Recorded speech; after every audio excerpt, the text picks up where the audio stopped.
Yeah, I don't think Mother knew about this.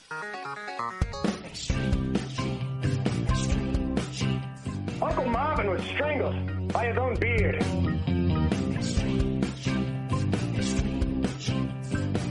Yeah, you never saw it coming.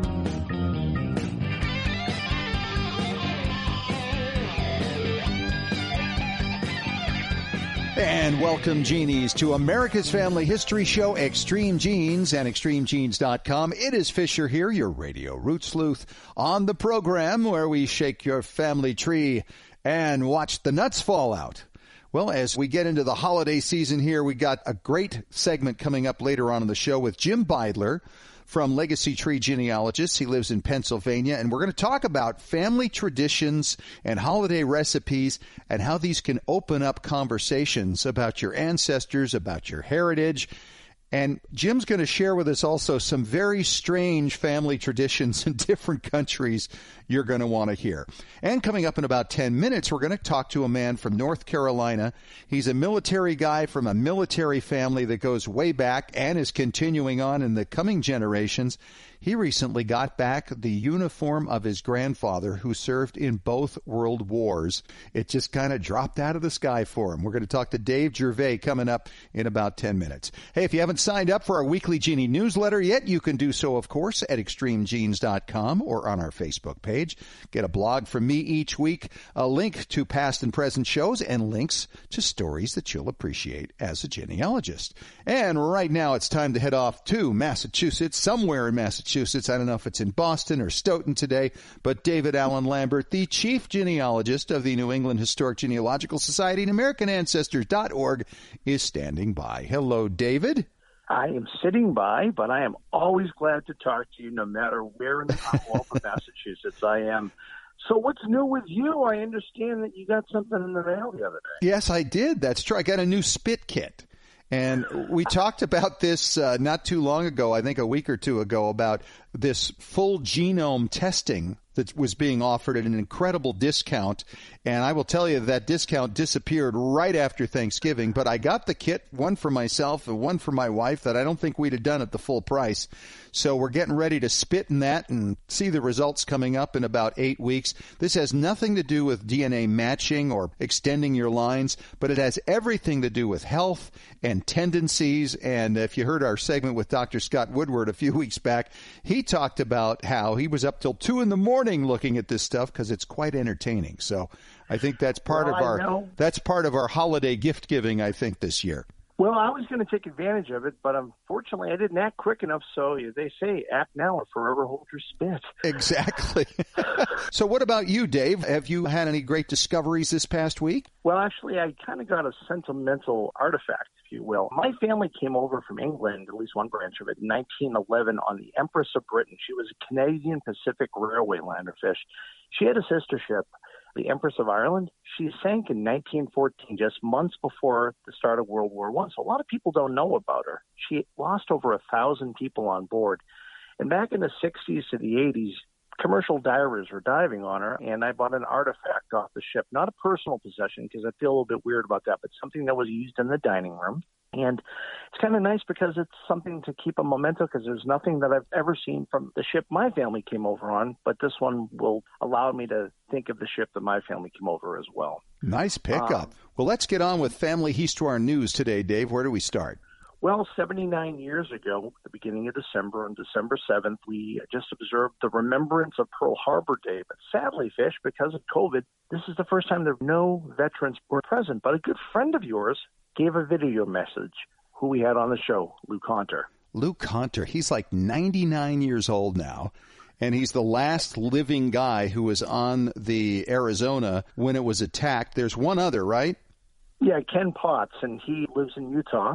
There are 2 left that were on the crew of the Arizona. It's quite amazing to think that after 79 years, we still have, they say, nearly 2,000 living American veterans from that attack in 1941. Isn't that amazing? And none of them could be there, which is so sad. But hopefully next year, we're getting closer to that vaccine, right? That's right. The average age is between 96 and over 100 for most of these vets. You know, we hear a lot about the cold case files, and most of them are American, right? I got one in Canada. In Ontario, a genealogist by the name of Ken, who's been dabbling in genealogy since the 1980s, built a tree out, got some DNA matches, and put his own in, and didn't realize the genealogy he put online caught a killer, somebody who killed someone in 1984, and it's gone unsolved until now. So thank you, Ken, for giving up your DNA and putting a tree that made law enforcement put some closure for a family who lost a child back in 1984. Isn't that amazing? The guy's in Canada, and now he discovers apparently the killer was something like a third cousin to him. They had a common second great grandparent back there somewhere, and they were able to put that together. I love hearing these stories. They never get old because every one of them is a unique person and a unique case. Well, I know a lot of our listeners read the transcript of our show because, I don't know, maybe you don't want to listen to us talk all the time, or you might miss something. Just to think that in 1,000 years, these may be runestones for someone to read, right? Right, yeah. These Swedish runestones go back to the time of the Vikings, dozens of them. They're in a village, and I'm probably going to pronounce it wrong, Vallentuna in Sweden. It's in northern Sweden, and it basically has these Rosetta Stones, if you will, of the Swedish language that are lined along this parkway. They're absolutely amazing looking, and it's something right out of a Viking TV show. Isn't that something? Wow. And since we're all probably Vikings somewhere, it's part of our past. So here's to ancient ancestors. Right, and what a great discovery. And, of course, you can read about it on extremegenes.com. One of the websites that has come out recently is enslaved.org, and this is really an amazing effort. They are basically documenting the lives of thousands of individuals who were enslaved in America, and also those who owned slaves and participated in the slave trade. It's really exciting. You can find more at enslaved.org. And in fact, a good friend of ours, Henry Louis Gates, is part of their advisory board. Well, they can't do much better than that, right? Well, that's about all I have from Beantown, and I will talk to you soon as we do our Ask Us Anything segment. Absolutely. And coming up next, we're going to talk to Dave Gervais. He's a North Carolina man. He's a military man from a military family, and what a gift was dropped from the sky into his lap. You'll want to hear what happened coming up next in 3 minutes on Extreme Genes, America's Family History Show.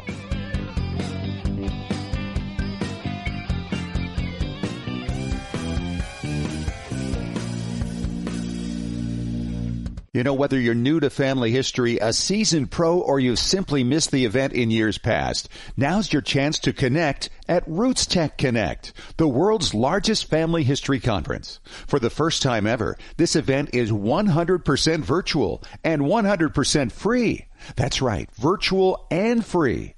Now you can discover your heritage from wherever you are. Imagine 3 full days of discovery, dozens of classes to choose from, taught by presenters from around the world, all from the comfort of your couch. Oh, and don't forget the exciting celebrations of music, food, dance, and traditions from around the globe.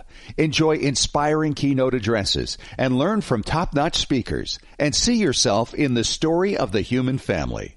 Discover your story. Discover Roots Tech Connect. Live online February 25th through 27th, 2021. Register for free at rootstech.org. That's Roots Tech Connect, free at rootstech.org. At Legacy Tree Genealogists, we provide families like yours with the stories of your ancestors, a legacy that will be cherished for generations to come. Legacy Tree Genealogists provides genealogy research for clients worldwide, helping them discover their roots and personal history through records, narratives, and DNA analysis. And when your research requires access to on-site archives in the countries your ancestors lived, Legacy Tree Genealogists has researchers in more than 100 countries around the globe who know the local language and how to get their hands on the records you need. Legacy Tree Genealogists is the recommended research firm of genealogy industry leaders worldwide, including MyHeritage, 23andMe, and more. Check out what our clients have to say. Absolutely the best. They communicated through the entire process, and my report arrived on time. The story of my family with supporting documents was very fulfilling. Tom G. Google review. Don't wait any longer. Request your free quote today at legacytree.com. Legacy Tree Genealogists. We do the research. You enjoy the discoveries. Well, genies, what a time we're all going through right now. And with all this time on our hands, you probably agree the best lemonade we can make out of this is to sharpen our genie axes and learn how to extend our family trees, gather more photos and documents, and discover those remarkable family stories our descendants can benefit from for generations. Well, I have more time now, too, and I want to help you learn what you need to know. That's why I've created a new Facebook group, Genealogy and Family History Breakthrough Strategies. I'm so pleased that so many of you have already signed up and are helping us to create a supportive community of family history researchers. On this page, we can brainstorm and share ideas on how to tear down those brick walls that we all have. So feel free to join us. The Facebook page again is Genealogy and Family History Breakthrough Strategies. Feel at home with others who live in our genie world and want to make the most of this unique time. Genealogy and Family History Breakthrough Strategies. Join us.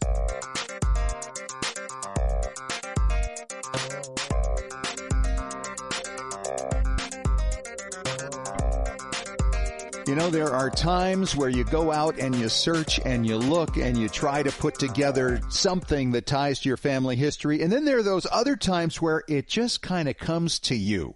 Hey, it's Fisher. Welcome back. It's Extreme Genes, America's Family History Show, and ExtremeGenes.com. And my next guest was one of the recipients of those kinds of experiences. He's Dave Gervais. He's a former Navy man. He lives in North Carolina. And Dave, what a remarkable story and what a background. I mean, there's so much to talk about here because you are the son of a military man. You were the son-in-law of a military man. Your grandfather was in the service. Tell us a little about these people and your background. Well, it's great talking to you, letting you know a little bit about this story, because it is quite amazing. Yes, I do come from a military family, and so does my spouse. Her father was in the Army. In fact, he was a POW in World War II and then later served almost 30 years in the Air Force. My father was retired Air Force. He graduated from West Point in 1944, became a part of the Army Air Corps, and then subsequently went into the Air Force and retired after 30 years. I have a son-in-law who's a Marine, so we have a long history. I have three brothers. All three of them were in the military. Well, and you were in the Navy for what, 40 years? Almost 37 years. Wow. I went in as an enlisted in 1963, and the Navy, after several years, gave me a commission, and I retired in 2000. Wow. Congratulations on that. And then you had your grandfather, and he served, what, in 2 wars? 2 wars, and that's probably an interesting thing. My grandfather, in fact, he's my middle name. His name is Royal Leonard Gervais, and he was in World War I, and he was in World War II. And prior to that, he was in the National Guard for the state of New York, and they were down on the borders, the border wars, when we were fighting Pancho Villa. Yeah, and wow. So he was in the border wars for a year or so down there, and then initially, that's around 1916, and then he subsequently went into the Army and was in World War I in field artillery, and then he went into World War II, continued in the Army in artillery. Did you know him at all?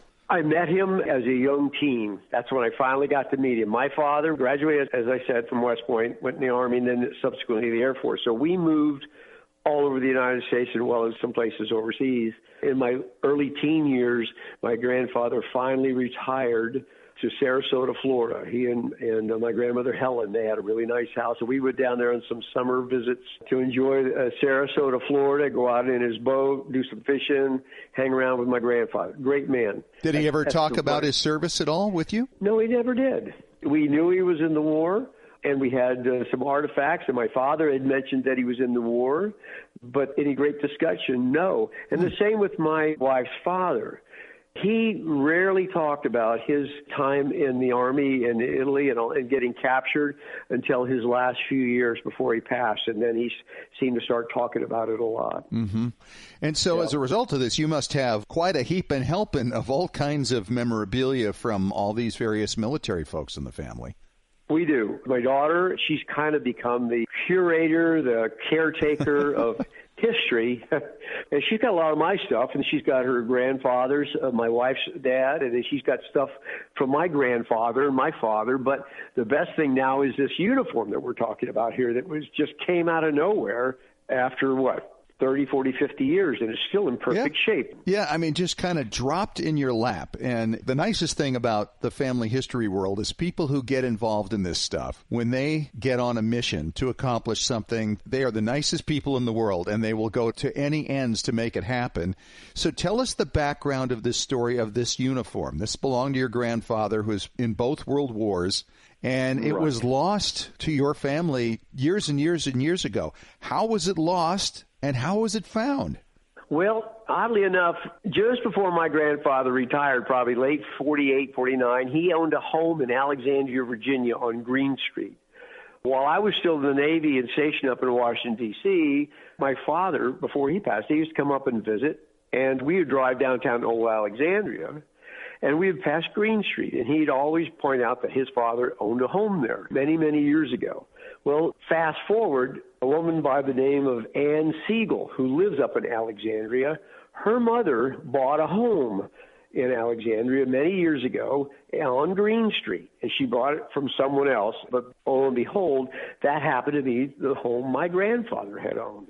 Her mom died in the 80s, late 80s, and so Ann emptied out that house, all the stuff that was in the attic. And when she did that, she found a uniform, an Army uniform with all its medals and ribbons hanging on a peg in the attic.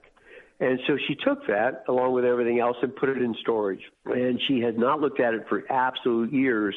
Well, when this COVID virus hit this past year, she started looking through her mother's stuff because she was kind of sequestered in her home, and she found that uniform again. And she got it back out and looked at it.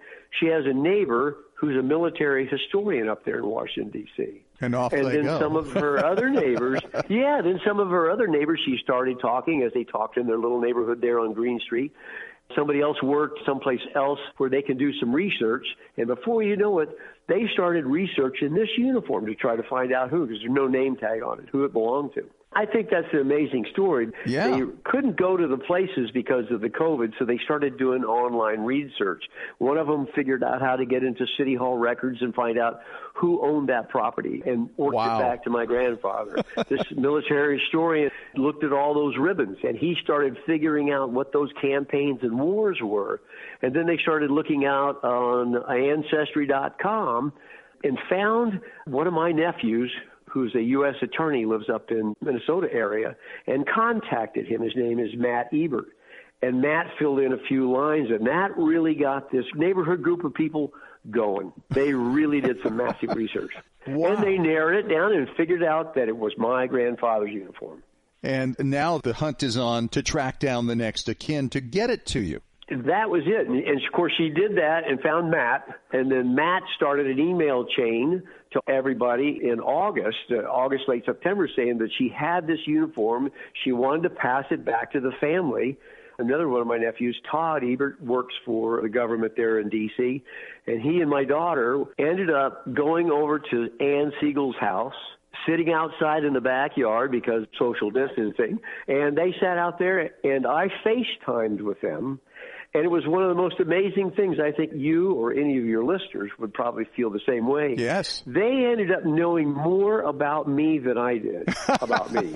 About you? You could listen to them talk to me about my aunts, my uncles, their kids, where they lived, who did what and when. I was just amazed. These people were just on a hunt and very smart and very passionate about what they did. Did it frighten you a little bit that somebody could go out and learn that much about an individual? I don't know. That's an interesting question.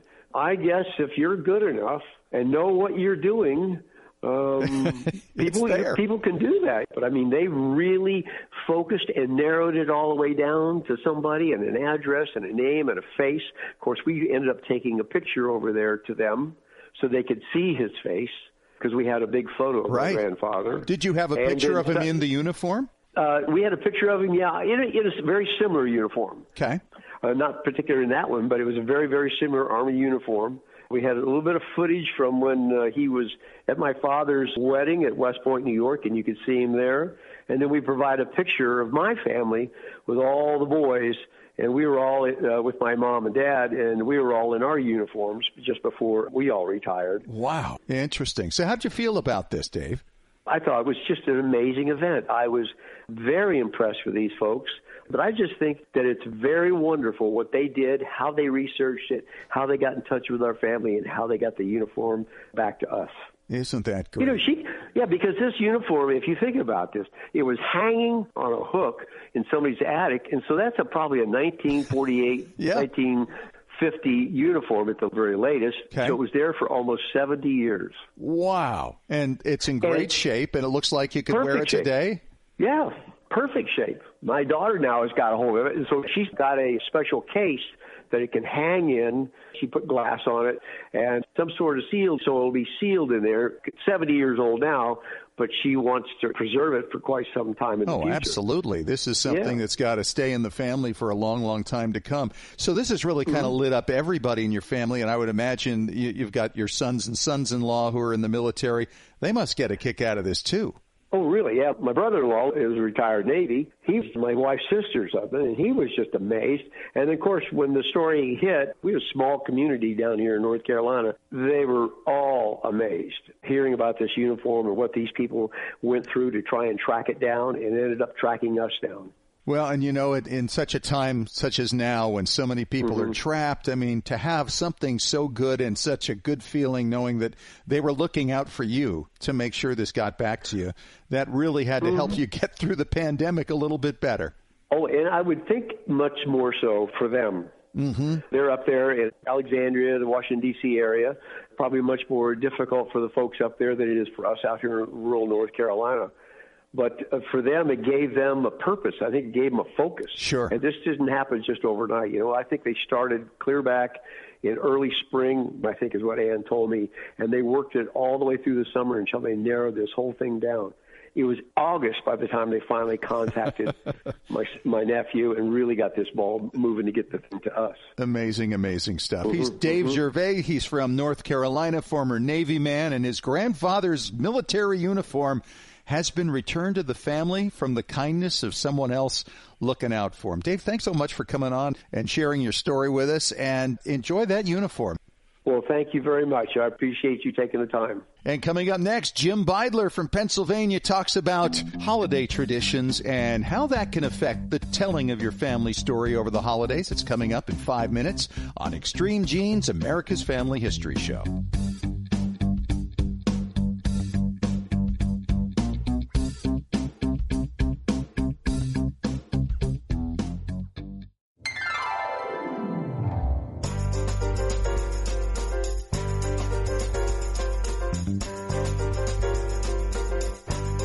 Well, it is that time of year again. Hopefully we're going to get some people together, but even more obviously going to be getting together virtually this year. Hey, it's Fisher. It's Extreme Genes, America's Family History Show, and I thought I'd get my friend Jim Beidler on the line from Legacy Tree Genealogist because we have a holiday season of traditions that is underway right now, and that can really help us out in our family history exploration for lots of reasons, right, Jim? Oh, you better believe it, Fish. It's been said that the best way to somebody is through their stomach. Right. And holiday food traditions, you know, especially if you're able to pay attention to the family elders, the special side dish they do, the special dessert, and use that kind of as an entryway to further family history exploration. You know, say, how long have you been making that pie? Well, I got the recipe from my grandmother. Well, what was grandmother's name? It starts a conversation, doesn't it? Yeah, it really does. And you may find out some of these traditions are older than you think. Yeah, that makes a lot of sense. So talk about the fact, though, that if somebody doesn't know their origins and yet they have this tradition in the family, this traditional meal or treat at the holiday times, how it can actually help somebody figure out where they're from. Yeah, some people are very definite in knowing their ethnic extractions, but there are a lot of names that really could go either way or even a multiple number of ways. I mean, one example I use is a surname High. They're Highs from the British Isles. They're Highs from Germany, who were originally Hochs. Right. So with that sort of hidden ethnicity, I think it's helpful if you pay attention to the traditions in the family to see if those traditions may give you a clue. I'm not thinking so much today, but keeping your ear open for, again, what your family elders tell you, because we just started putting Brussels sprouts on our table this year for Thanksgiving. Well, that's no family tradition. That's because I decided if you put some bacon and some good dressing on Brussels sprouts, that it makes a great side dish. But you go back to mid-20th century and before that, usually those type of things did not just pop up from nowhere. They were really handed down for traditions. For instance, if you have a family that was doing the traditional Pennsylvania Dutch potato filling, that's not somebody who came from the British Isles, I can pretty much guarantee you. Sure, yeah. Well, my daughter and her husband and my 3 grandkids all moved to Germany this past summer, and they just celebrated St. Nicholas Day, the first time ever, and I'd never really heard about it. And we were doing a video call with them, I want to say late last week, and they were polishing their boots, because they have to leave them out, and I guess they were getting candy put in them, and the kids were all excited. They didn't know what this was about, but they sure liked the tradition. Yeah, and this, again, is something to pay attention to, because really this holiday season, just even as far as Christians are concerned, really, depending on the culture, some as early as St. Nicholas Day in early December, and others as late as Epiphany, that's in January, kind of at the end of the 12 days of Christmas. And not every culture does it the same. Some emphasize the early, some emphasize the late, depending on, like the Italian Americans, they usually have a Christmas Eve feast that they call the Feast of the Seven Fishes, with various fish dishes. No turkey for them. Right. These are all kind of clues when you're building a family tree that you should be paying attention to. Sure. And getting conversation started. I mean, if somebody says my grandmother passed it down, then, okay, well, what was grandma's name? And exactly. What do you remember about Grandma? What was she like? What did she look like? What were some of her quirks? Get all those things. I mean, you pretty much put a family story together right around a meal very easily that way. I remember there are different stories also out of Holland with Santa Claus. What did they call him over there? Do you remember? Sinterklaas. Sinterklaas. Yeah, that's it. Sinterklaas. And the Dutch are a culture where they're looking at St. Nicholas Day, because Sinterklaas or Santa Claus is short for St. Nicholas. Right. And his day is December 6th. And for the Dutch, there's no reindeer. Sinterklaas rides the roofs in his horse, and he has an assistant called Zwarte Piet, who kind of looks like an elf, and he's the one who goes down the chimney, gets dirty, gets black in color. Right, covered in soot. Covered in soot, and he puts the treats in the wooden shoes of the Dutch children. Wow. Do they still have wooden shoes over there, do you know? Or is it just a traditional thing? Well, it's mostly a tradition. They're not wearing them day by day. Probably they've shifted over to plastic Crocs.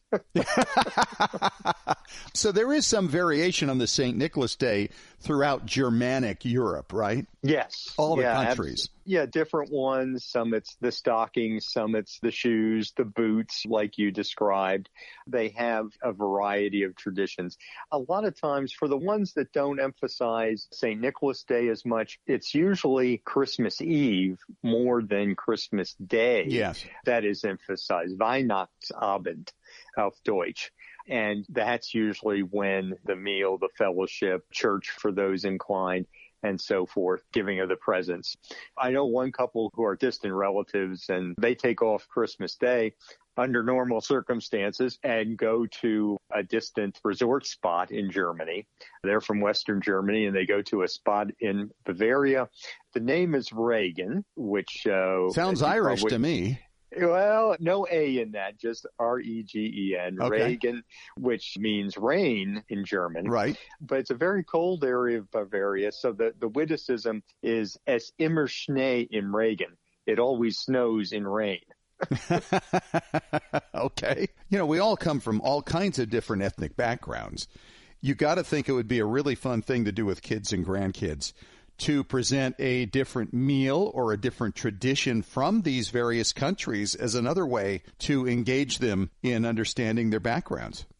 Well, yeah. As a matter of fact, my colleague at Legacy Tree, Carolyn Tolman, she's written a blog on Christmas traditions and says in their family where they have quite a few different ethnicities, one thing they decide to do is every year do different traditions in their holiday celebration. So that's, again, a very modern way of doing things, a great learning exercise, I think, for the family. Again, they knew their origins because they're genealogists and have meticulous research. But for those who are more casual genealogists, that's when this truly can be turned into a learning opportunity. So, Jim, you got to explain to me some of the weirdest traditions you've run across. Oh, yeah. Well, in Caracas, Venezuela, on Christmas Eve, the city's residents go to church in the early morning on roller skates. Well, that's pretty strange. Okay. Where did that start? That I do not know. But they even close the roads to cars so that people can skate to church safely. So, wow. And the hospitals are open with extra hours, I guess, right? For those who are not great roller skaters. For the skinned knees that broken arms and elbows. Terrible. I wouldn't want to live there at that time of year. That's nuts. What else? Yeah, well, in Norway, they hide their brooms on Christmas Eve because they believe that witches and evil spirits come out on Christmas Eve looking for brooms to ride on. Oh, of course. So if you hide them, maybe those evil spirits won't come by and won't visit the family. Well, I'm part Norwegian. I'm going to make sure I hide my broom here this year. I had no idea. He's Jim Beidler. He's with Legacy Tree Genealogist. Jim, it's been a joy talking to you again. Happy holidays. And thanks for sharing some thoughts on this. This is really fun. You bet. Happy holidays to you and yours, Fish. All right. Getting set for Ask Us Anything here in just a couple of moments with David Allen Lambert. We got a couple of great questions concerning, let's see, where you might want to consider leaving your family history stuff. And gateway ancestors. Who do you trust when it comes to the accuracy of those long old royal lines? We'll find out coming up next in 3 minutes on Extreme Genes, America's Family History Show.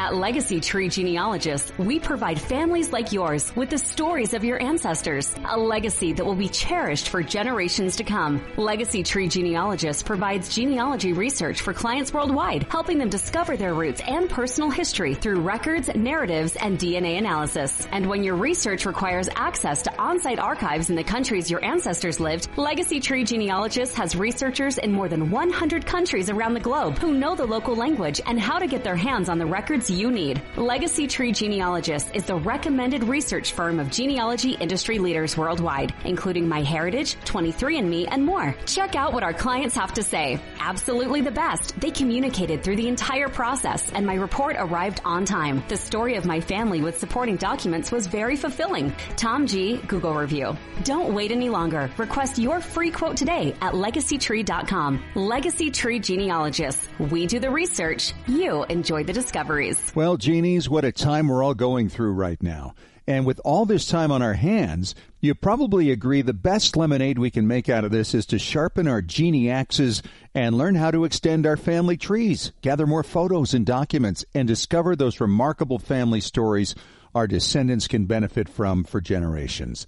Well, I have more time now, too, and I want to help you learn what you need to know. That's why I've created a new Facebook group, Genealogy and Family History Breakthrough Strategies. I'm so pleased that so many of you have already signed up and are helping us to create a supportive community of family history researchers. On this page, we can brainstorm and share ideas on how to tear down those brick walls that we all have. So feel free to join us. The Facebook page again is Genealogy and Family History Breakthrough Strategies. Feel at home with others who live in our genie world and want to make the most of this unique time. Genealogy and Family History Breakthrough Strategies. Join us. You know, whether you're new to family history, a seasoned pro, or you've simply missed the event in years past, now's your chance to connect at Roots Tech Connect, the world's largest family history conference. For the first time ever, this event is 100% virtual and 100% free. That's right, virtual and free. Now you can discover your heritage from wherever you are. Imagine 3 full days of discovery, dozens of classes to choose from, taught by presenters from around the world, all from the comfort of your couch. Oh, and don't forget the exciting celebrations of music, food, dance, and traditions from around the globe. Enjoy inspiring keynote addresses and learn from top-notch speakers and see yourself in the story of the human family. Discover your story. Discover Roots Tech Connect. Live online February 25th through 27th, 2021. Register for free at rootstech.org. That's Roots Tech Connect, free at rootstech.org.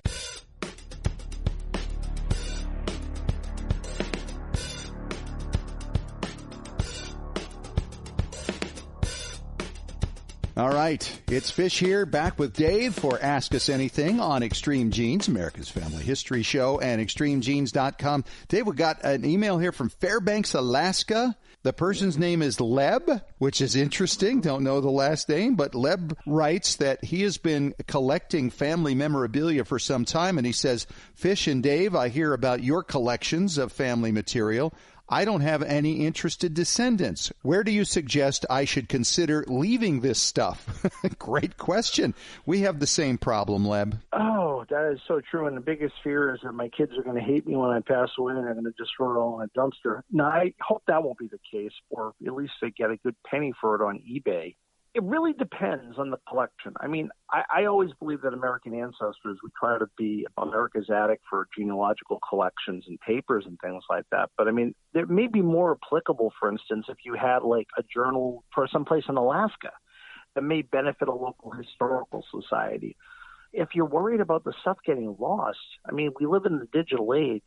What a great holiday gift it would be to scan some of the stuff periodically. Besides sending a Christmas letter, send a copy so other people can eventually print it out if you're in fear that it's going to be lost. I mean, what's your thoughts, Fish? Well, part of it is that the kids, the grandkids, won't know the significance of many of these items. Mm-hmm. And so I've kind of made plans for that by taking photographs of these things. Some of them aren't just documents, but for instance, I got that walking stick, that shillelagh that came from the Fishers in the 1880s this past year. And so I've taken a picture of it, a picture of the ancestor who brought it over from Ireland, and just a little write-up. And I've created a book of heirlooms so that I can share this with them all. They'll know what they are. So when that time comes, they can hopefully recognize them and understand, oh, this is significant or this is important. And if there are things they're not interested in, then hopefully they can pass them on to perhaps a local archive or something along what you're talking about. Well, right, because they may have the picture now and they've got the story behind it, which is really the best part of the provenance. Just recently myself, we kind of cleaned up a hutch my father made and brought it back to what it used to look like. And we have certain key family heirlooms in it now on display versus, just shoving the mail in there or putting other knickknacks in it. So I am going to do that same thing over the holidays is I'm going to take pictures of the artifacts and use my wife, who has a far better memory than me, and say, now, who owned that? Who gave us this? Did we just buy that? Is that just an antique that we acquired? So the other thing is fold up a little acid-free piece of paper or just a regular piece of paper and say what it is or who it belonged to, or better yet, who you want it to be given to in your family or where it should be donated. Well, that's true, although I think sometimes our own judgment of what people would like will be completely fouled when the day comes when the grandchild says, they wanted me to have what? Why? This is why the Egyptians built tombs. Yes. You just put it all in there. And you take it with you. Years later. Yeah, exactly.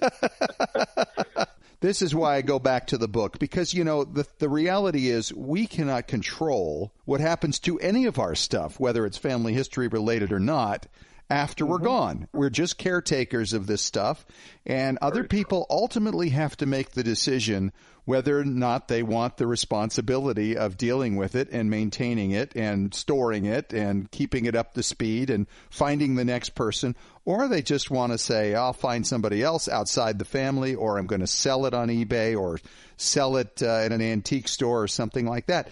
I mean, that's just the reality of the situation. So in my mind, I want to keep the things while they still give me joy. But at a certain point, I'm realizing that some things are not going to be of interest to anybody in the family, and I may start moving some of those things along myself just to save them the trouble. Exactly. Thank you, Leb, for the question. We got another one coming up in phase 2 of Ask Us Anything on the way in 3 minutes on Extreme Genes, America's Family History Show.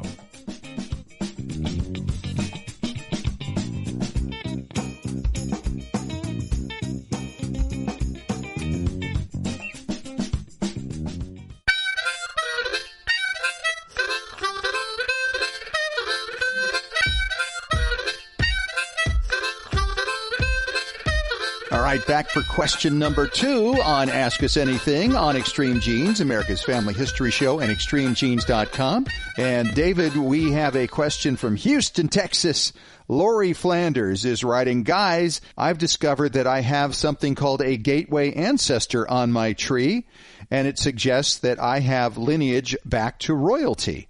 Can you give me some idea as to the most accurate records I might find on this ancestor so I can be confident that I have it right? She's really smart to ask this question, I think, Dave, because there's so many bad lines online.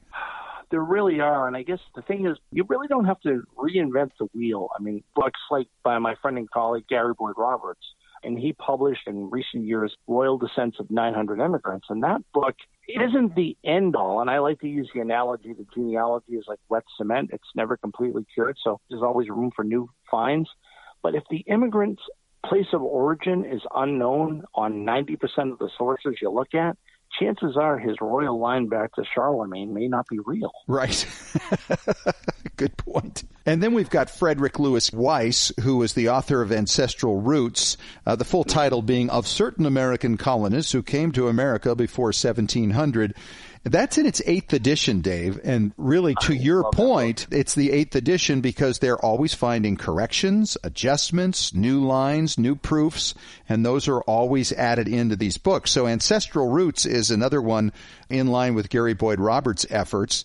And there's another one, Doug Richardson. Yeah. He wrote 2 sets of books. One of them is Plantagenet Ancestry, a study of colonial and medieval families. And the other one is Magna Carta Ancestry, a study of other families of colonial and medieval heritage that go back to, 1215, when they overthrew King John. Isn't that something? It's amazing to me that we can have records like that. But when you get into the hoity-toity families of Europe, they left a lot of great records, even the illegitimacies. That's very true. Chances are that your autosomal DNA will probably not show you your 12th century king. But if you have a direct male line, you might have the Y DNA king, because we're all related to Charlemagne anyways. That's true. What they tell you. Yeah, virtually everybody is descended from Charlemagne. He has a gazillion descendants. The thing about these books that I've always found interesting, too, is that so many of these early American colonists that go back to royalty, they all link in together at some point. So you get all these different lines they'll show you in one little cluster, and then you have to go over to another page and then back over to this page and try to put the whole thing together. But it's really astonishing to think that you can cover the greater part of 800 or 900 years or further, maybe even an entire millennium, using these sources. Right, in Weiss's book, I had to do that. I had to highlight my copy because the way the numbers go baback to a previous part. And I think my earliest ancestor, according to that, was King Cerdic of the West Saxons of England, who lived in the 5th century A.D. And all you need is one paternity issue in between him and now, and you're going to not have that line. But, hey, the paper says it's so it must be. Well, you're absolutely right about that. And there are a lot of people I'll run into periodically say, oh, yeah, genealogy. Well, mine's all done because we go all the way back to Adam and Eve. And, of course, they're saying that they tie into the royal line, which, of course, went back to the biblical line. But the problem is, even in the biblical line, those who wrote the Bible, if they didn't like an ancestor, they left him out. So there's no actual evidence that you have a real line to Adam and Eve. Anyway, great question. I hope that is helpful to you, Lori. And if you have a question for Ask Us Anything, you can always email us at askusanything@extremegenes.com. David, have a great week, and we'll talk to you next week. Talk to you soon. And that's it for this week, my friends. Thanks so much for joining us. Thanks to Dave Gervais from North Carolina for talking about his grandfather's uniform that reappeared in the family after decades and decades. If you missed any of it, catch it on iTunes, iHeartRadio, ExtremeGenes.com, Spotify, you name it. Talk to you next week. And remember, as far as everyone knows, we're a nice, normal family.